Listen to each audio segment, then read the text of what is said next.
जी sir, देखें जो हज़रत अख्तर मसीह मौद अलैहिस्सलाम के मेहमान आ रहे हैं, जलसे पे कैसे उनकी खिदमत की जा रही है। ये देखिए रूफला, ताज़ा रूफला बनाया है, शरबत बना रहे हैं, उन्हें बुला रहे हैं, खाने का बेहतरीन इंतज़ाम है, गर्म खाना। अभी ये इंतज़ामिया से पूछते हैं सर कैसा प्रोग्राम चल रहा है। अस्सलाम वालेकुम सर,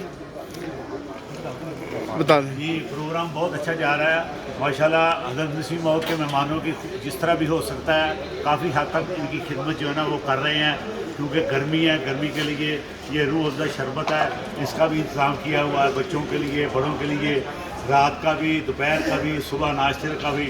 हमारा माशाल्लाह बहुत अच्छा प्रोग्राम जो है ना वो चल रहा है, जा रहा है। बस दुआओं में दोस्त याद रखें, अल्लाह ताला सबको जज़ाए खैर दे। आमीन, बहुत शुक्रिया, जज़ाकल्लाह। ये जलसे पे आने वाले मेहमानों को वेलकम कहते हैं और साथ ठंडा ठंडा जूस। जी अस्सलाम वालेकुम सर।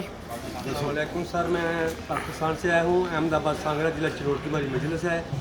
अल्हम्दुलिल्लाह अल्लाह ताला का बड़ा शुक्र है, पहली दफ़ा मौका मिला है जलसे में आने का। अच्छा। तो माशाल्लाह हमारी ड्यूटी खाने पे लगी है और अच्छी ड्यूटी दे रहे हैं। 4:30 आता हूँ, 10-11 रात को लेटता हूँ। अच्छा। बरकतें लूट रहे हैं इधर मसीह बहुत के मेहमानों को खाना खाने वाले मुझे तकलीफ दी है, दुआ की दरख्वास्त है। बहुत शुक्रिया, माशाल्लाह जलसे पे आए हैं और खुलूस इतने हैं। इधर वो देखो वो खिदमत कर रहे हैं तमाम आने वाले मेहमानों की।